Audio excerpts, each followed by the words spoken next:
There we go. All right, so hopefully you see, if you guys at home, I need to zoom in just a wee bit too. And I know that's going to jack up what y'all are seeing here in class. So there we go. We've covered a lot. Now, what I've got highlighted is not necessarily like the only thing I'm asking about on the exam, okay? But if somebody were to walk in and say, Coach Moore, what's the meat and potatoes of your course, of the work that these guys did this year? I would say highlighted stuff, okay? So I want you to take a gander at this, and what I'll do is I can email this out to parents, so you guys don't have to feel like you need to write this down. If you've got a phone, you want to take a daggone picture of it, you can, okay? It matters not to me. But the point is that you want to, in studying for your exam, you want to go through and you want to think, all right, what were the spots that I was weakest at? In other words, what did I need the most prep work in? Maybe I was real good at factoring, but the solving quadratics I missed the boat. Or maybe maybe I'm real good at solving in linear inequalities, but I stink at solving systems of linear equations, right? So the idea is that you go through, and as you're studying, you're like, oh, I know all about interval notation. I forgot how to FOIL. Or I think, oh, you know what? I don't know how to add and subtract fractions. I've forgotten how to get the least common denominator. I'll practice some of those. Now, where do we go to practice? Okay, so wait for Jack. Jack, you good? Perfect. All right. So let me go to my website here, and so like pretty much that what you guys just saw as far as our calendar year, first quarter, second quarter, third quarter, fourth quarter, time-wise matches up with our Delta Math stuff, okay? And if this was a breakdown by chapter, right? So like A was chapter 1, B was chapter 2, a little bit of C was chapter 2, chapter 3 started right about there, chapter 4, chapter 5, chapter 6, so on and so forth. It progresses through there. So like when you're looking at your Delta Math and you're wanting to practice, and let's say you think, oof, I dropped the ball on factoring. I'm not very good at factoring. And then maybe you say, well, let me pull up where I practiced factoring trinomials, and I can go to that last question, and I can say, all right, let me practice there, and I click on it, and away I go. You can get new problems, you can get explanations, you can work on getting better at factoring, okay? So the idea is, over the weekend, I know this isn't the only exam you guys are taking, but the idea is that over the weekend, okay, it will be multiple choice, which means that you can use the tests to take the test, okay? Perfectly good example of that. Let me show you what I'm talking about, okay? So like it says, multiply the following polynomials, okay? So if I've got this and this, like x plus 3 and x minus 2, and then I've got 4 answers, right? B, C, D. I might have 5 answers. No, I think it's just 4. Right? And let's say I have a brain fart and I forget how to FOIL. No, nobody in here should forget how to FOIL. You guys should all get that's x squared plus x minus 6. But like there would be 4 options right here. And let's say you're like, I can't decide between which option. Just factor each of them out. Factor, factor, factor, factor, and then see which one. And you can work it backwards. You can use the answers to help you figure out what you should have. Typically, there are, let's say, of the 4 questions, if I don't put, quote, none of these as like option D, typically of the 4 answers, there's going to be one that's pretty balderdash, just cockamamie. There's no way that would work. And you could usually throw one of them out. Ideally, we can, if we don't know how to work a problem, we can narrow it down to 2 options and make an educated guess between the 2, right? There will be, at the end, your last 10 questions are what? True and false. Good. I think I already told you guys that, right? So those would be, if I had to guess on some, I think I might try and guess on those. Some of them are quite simple, okay? Like just a statement that you might have heard me make in class regarding, this is not one. This is not one, but I'm going to use it as an example. True or false, FOIL is an example of the distributive property. Okay, that's a true-false question. Now, you guys would all say that's what? True. That's true. Good. But that's an example of, like, that's not going to take a long time. So, like, when we get close to being done with time, if you just read through those real quick, try and catch any of the easy ones that you're like, oh, I know that. And then if it's one like true or false, the three solutions to this cubic equation are x equals 1, x equals 2, and x equals 3. And you're like, gosh, dog, that's going to take me a while to work out. That would be one where you would maybe guess on it and say, well, that sounds false. So false, right?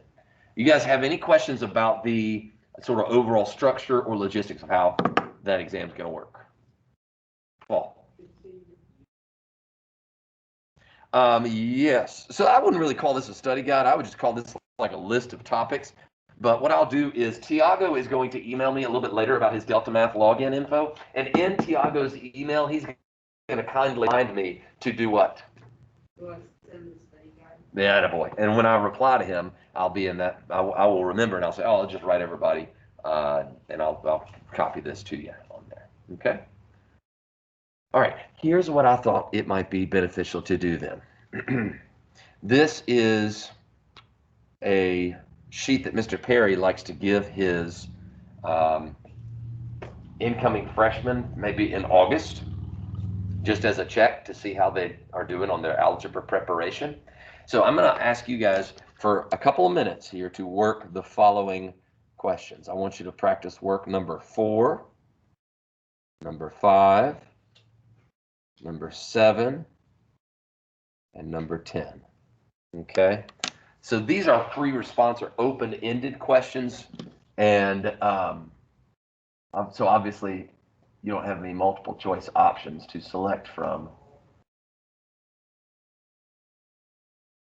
But they should, too much? No, that's perfect. They should be quite workable. Quentin, you know what I did yesterday? I let one of my first period kids borrow my pen, and then he kept it. And so I tracked him down all the way to the other side of the school during second period. And I said, hey, give me my pen back. And he certainly gave me my pen back. All right, so work these. Take about 5 minutes. Work through them. You might not get through all of them. Why is there just like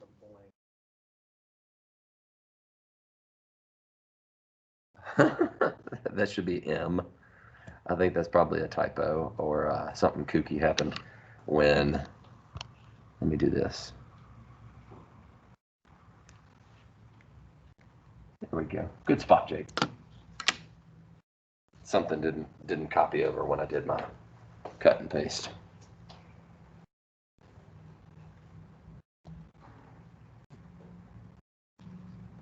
Oops.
Remember on number 4, we want to factor each denominator.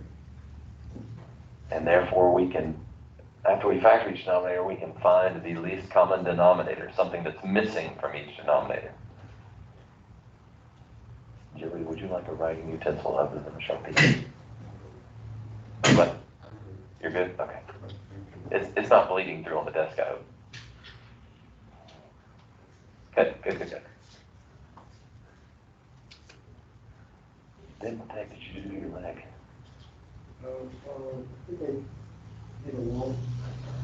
Okay.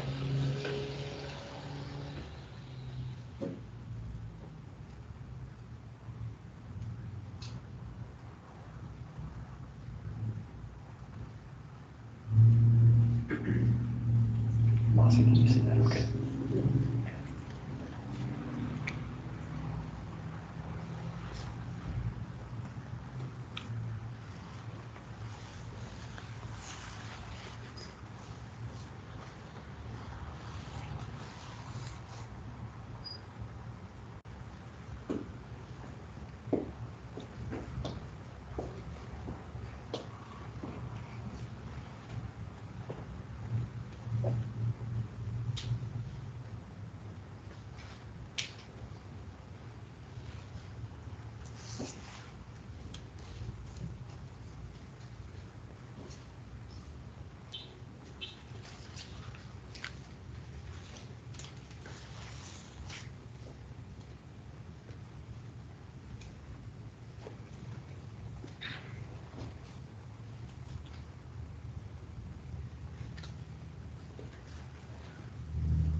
All right, I'll give everybody about 90 more seconds.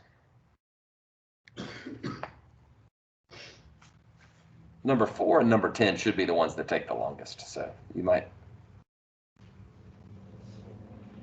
be able to get through 5 and 7 a little quicker.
All right, let's look at number 4.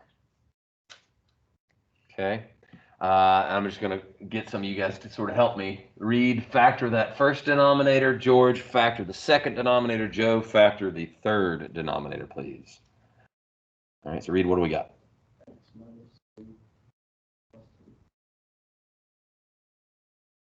George? Try again. Binomial times its conjugate, difference 2 squares. Joe?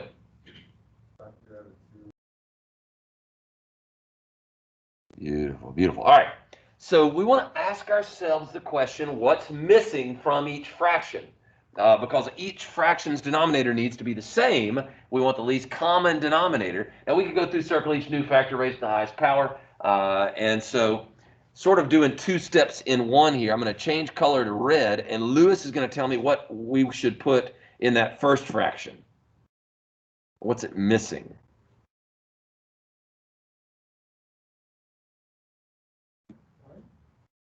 Like if we want all of the denominators to be the same, our LCD, let me zoom out a little bit. We're going to want our LCD to be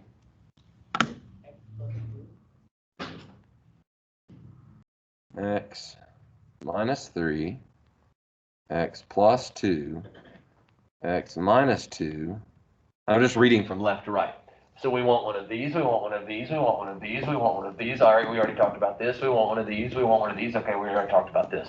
So in other words, my LCD right here is going to be 2, x minus 3, x plus 2, and x minus 2, right? So what's missing from that first denominator?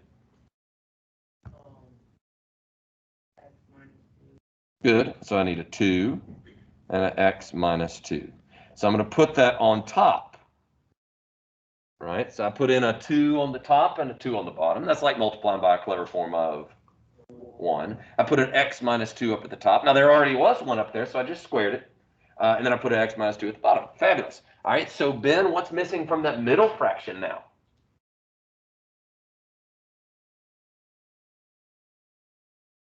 Good. So I'm going to put a 2 and an x minus 3. There was only a 1 up top, so now there's just the 2x minus 3. And then we'll put a 2 right there, and we'll put an x minus 3 right there. Again, multiplying by a clever form of what, class? Of 1. All right, Jack Candiato, what's missing on that third fraction? X minus 3 and x minus 2. So I'm going to put that x minus 3 and x minus 2. I'm going to put that on the top and on the bottom. So in red, what we've done on each of those fractions is we just multiplied by a clever form of 1. Now all three of these fractions have the same denominator. They each have a 2. They each have an x plus 2, an x minus 2, and an x minus 3. Okay? Now what we can... Oh, go ahead, Reed. There was already an x minus 2 up there. And so I put another x minus 2 up there because, let me reach up here a point. Since I wanted to put an x minus 2 here, I could have written 2x minus 2 up at the top as well, but 2x minus 2, x minus 2. I saved room and just said, well, let's just say x minus 220 squared. All right, good question. Anybody else on how we change those fractions? All right, so now I can get all kind of happy with the distributive property, right? I can start distributing. Now, this is going to be one big fat fraction. A big fat fraction. Let me fix that. Do one big fat fraction here. And I know the denominator is going to be 2x plus 2, x minus 2, x minus 3. Right? Does it matter the order of those factors? No, certainly not. And then look at what the top requires me to do. I'm going to have to FOIL and distribute. So I'm going to have to FOIL and distribute. So that's going to be 2x squared. Let's see here, minus 8x plus 8. That's a FOIL and a distribution. And I tell you what, instead of circling it with the green, what I'll do is I'll just circle it with orange here. That right there is the same thing as that right there. Okay? Now, be careful. What am I doing to this second fraction? Subtracting it. Dadgummit, Will Edwards, I'm sick of your road. Just get out. You know, am I just going to take Will out? Take the whole thing out. Subtract the whole thing. Or distribute the negative with the 2. So when I multiply negative 2 times both of these, I'm taking care of that subtraction. I'm changing both of those signs. Okay, so negative 2x. And a positive 6. And again, here I'll circle this one in blue. All right, that's where we got that. And then thirdly and finally here, I'm going to FOIL this out and distribute a 3. So we're going to get 3x squared. That's a plus, so I don't have to change any signs, but we'll get plus 3x squared. Let's see here, minus 2x minus 3x, that's minus 15x. Because again, I'm distributing that positive 3. And then negative 3 and a negative 2 makes 6 times 3 is 18. Plus 18. And here, I'll just highlight this one in blue. What we got there and what we got there. That's from the blue. Now, the last and final thing will be to combine some like terms up top. Paul, you want to help me do that, buddy? How many quadratic terms do you see up there? All right, we got a 2x squared and a 3x squared. That makes for 5x squared. Okay, let's share the wealth. Tiago, you got any linear terms you want to put together?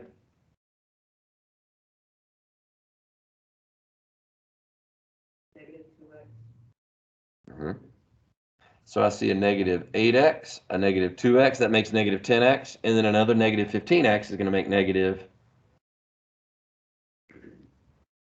how about a negative 25x? Oh, I'm off the screen. Why didn't you yell at me? I was off the screen. So Tiago, look at what I put a little check mark next to here. I got negative 8x, a negative 2x, and a negative 15x. So that made all my linear terms combine to negative 25x. So I got them taken care of. So I'm going to scratch them out. And then, James, what about my constant terms? Can you add those up for me, please? It smells like 32 to me as well. 32. Now, because of time's sake here, fellas, I'm not going to try and factor that out. But you would certainly want to check to see, does that numerator factor now? In other words, 5x squared minus 25x plus 32, is it factorable? And if it is, let me go ahead and break it down and then do any factors cancel out. And maybe they do, maybe they don't. I don't know. That's for you to do a little bit of further practice and study. Let's jump down here to number 5. All right. For 5, we got 3 to the 0. Nate, what is anything other than 0 raised to the 0th power equal to? Try again. 1. Good. 3 to the 0th power is 1, so that becomes trivial. I might as well ignore it because 1 times 2 is still 2. All right. Now, 2 to the negative 2nd power, it's down at the bottom, Joey, so how could I make his exponent positive? I can move it up to the top. Move it on up. All right, so we're gonna move that. Now there was already a 2 up there, and now I'm gonna move that 2 to the negative 2nd, and it's gonna become 2 to the positive 2nd up top. There's nothing else down at the bottom, so I've got no more fraction. And then what does this become inside the parentheses? 2 to the, anyone? 2 to the 3rd, yeah, very good. So we got 2 to the 3rd to the negative 3. Now, when it's the power of a power, Alex Cano, what am I supposed to do with those exponents? Very good. So we're going to have 2. What's 3 times negative 3? So we got 2 to the negative 9. All right. Now, again, look at what we did. We quickly ran through that problem because we knew our exponent rules. We knew that something raised to the 0th power equals 1. We knew that something raised to a negative exponent, I could move him up to the top. And did you notice what I did first? What did I deal with first? What was inside the parentheses. I'm emphasizing that because of our order of operations. So operation says, hey, if you do something inside the parentheses, do it first. Joey.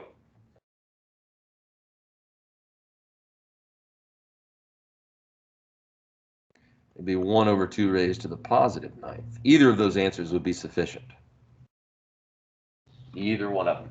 And again, that reminds us that if we have a negative exponent, we move his position here. He was up top as a negative exponent. I say, get on downstairs and get to work.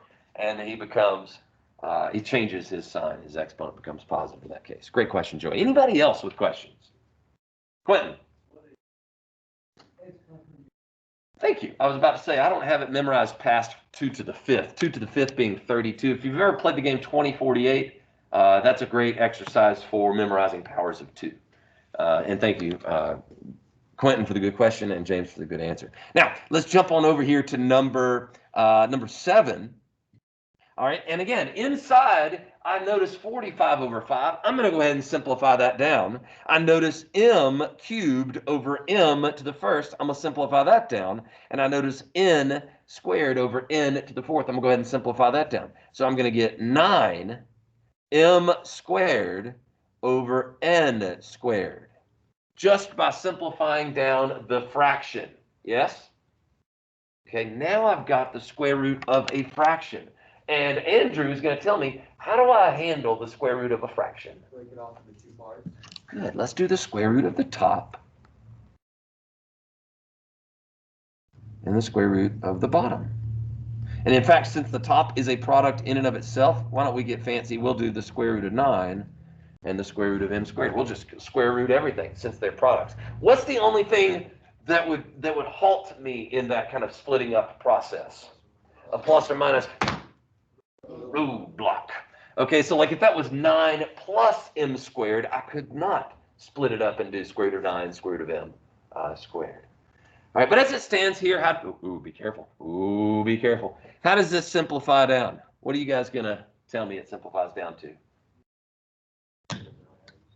3m over n. How now, brown cow? We have forgotten. Dun, dun, dun, dun. One of you two guys got a hand up? Nate? Not plus or minus, but you're close. You are barking up the right tree, Jack. Let's just say 3, because I know the square root of 9 is 3. But the square root of m squared is the absolute value of m.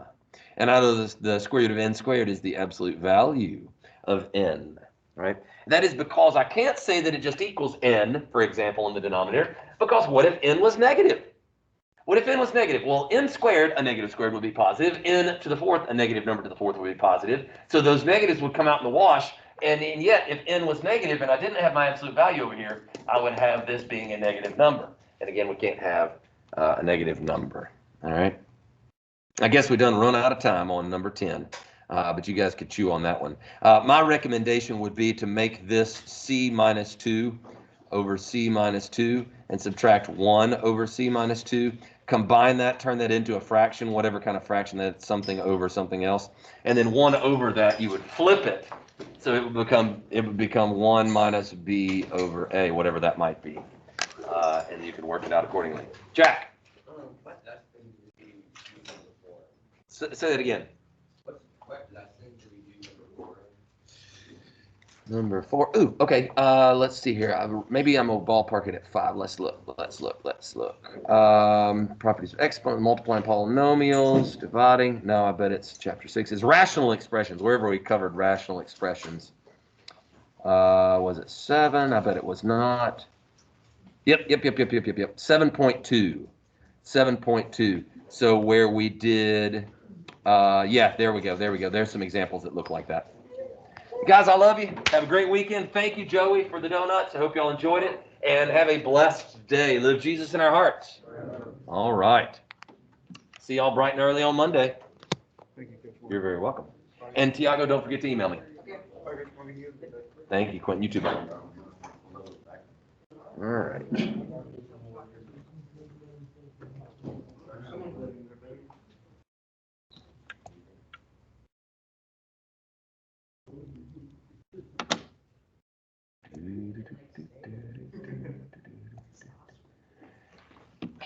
What's up, guys?